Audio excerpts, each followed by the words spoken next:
What's up guys, this is Tampatec and this is the NHL Air Hockey Ping Pong Table Combo Unit. I owned this for about 2 weeks and I could tell you a lot of pros and cons about this air hockey table and let you guys decide for yourselves if you guys are interested in this air hockey ping pong table for yourselves. Now right away I'm going to tell you the pros. Now out of the box it's easy to assemble, very easy.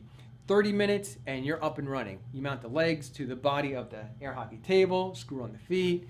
It takes very little to build this, and you plug it into the power source and then you're up and running.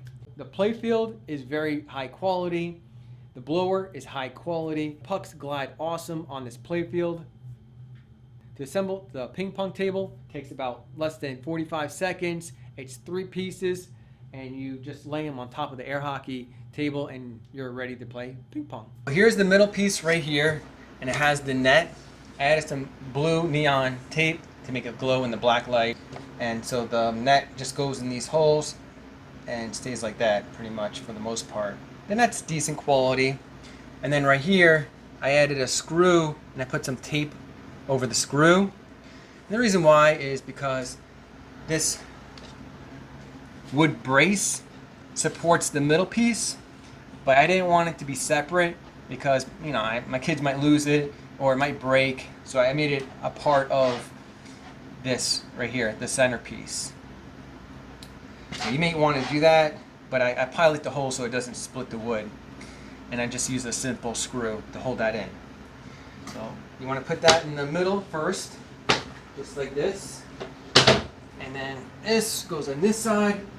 Everything's lightweight, and you can get Velcro if you want everything connected better. Unless you're like really bumping into the table, this thing is not going to move.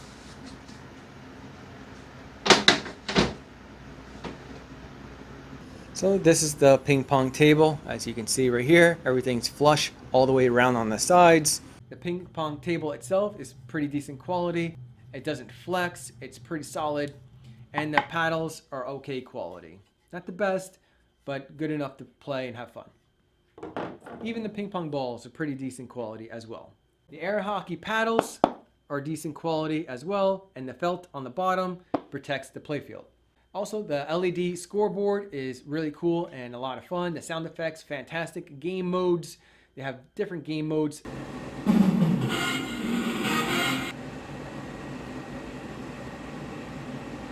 3 minute, 5 minute, 7 minute, 10 minute, tug of war, replay.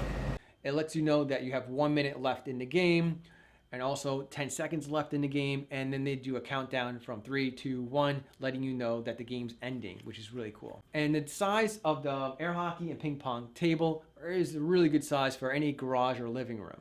That was all with the pros. Let's talk about the cons. All right, so I'm gonna start off with the air hockey puck. This black air hockey puck that comes with the air hockey machine is low quality. It flies off every 5 hits, or maybe every 7 hits it will fly off the table and you have to keep on fetching it. See, the thing does not stay on the table at all. I highly suggest getting a 2.5 inch commercial air hockey puck. And this came in a 2-pack, I believe, on Amazon. And these are neon because we mounted a black light above the air hockey table to make it glow and look awesome. So yeah, we got the neon 2.5 inch air hockey pucks. They're slightly heavier and they still float amazing on the table. And as you can see, these neon pucks are heavier and they stay on the table longer. We also got the neon ping pong balls because it just looks cool with the black light on. Another con is that there's nowhere to store the ping pong paddles and ping pong balls, so we decided to mount the basket underneath the air hockey machine. And since there's no cup holders on this air hockey table, we had to go on Amazon and purchase cup holders. So we don't have to worry about people spilling their drinks on the air hockey table and ruining the table. This is very inexpensive LED strip. I believe it's 20 feet.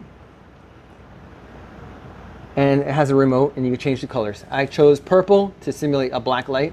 So let's go ahead and turn on the surge protector.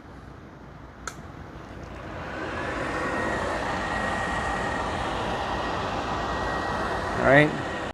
Now another reason to have the border tape, besides looking cool when the black light is on, is to protect the border right here. As you can see, without the tape, we got quite a few dings on the table, which are not good. And this is after 2 weeks, so imagine a year later, it would be really bad. When you turn on the electronic scoring, you can't hear the sound effects. The sound effects are really cool and worthwhile listening to, but you can't hear them over the loud air blower. Now the speaker they installed in the electronic scoring is only a 1/4 watt speaker. It's like this big. So what we decided to do is cut the wires going to that 1/4 watt speaker and ran a signal wire going to the amplifier. The signal wire is called a Y adapter. It's an RCA to wire connections. And it's very inexpensive to purchase. And then we plug it into this very inexpensive amplifier that mounts to the side underneath the air hockey machine. And then I mounted a 20 watt speaker underneath the air hockey machine. So now it sounds like a stadium.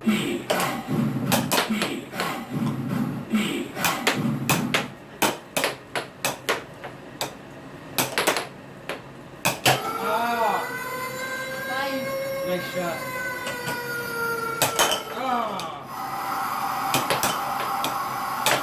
Oh, I hit the rim.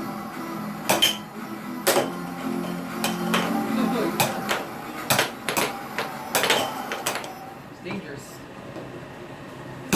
Hockey is dangerous, even air hockey. Come on.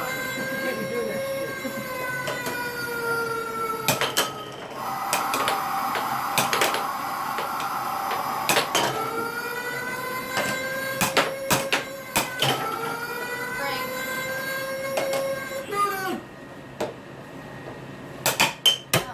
If you guys are still interested in this air hockey ping pong table, I'll leave a link in the video description below. If this video was informative, give me a big thumbs up. And if you know anyone that might be interested in this air hockey ping pong table, click on the share button below, share this video to them, help someone out. Subscribe and hit that bell notification to stay updated on the latest tech videos. Thanks guys for watching.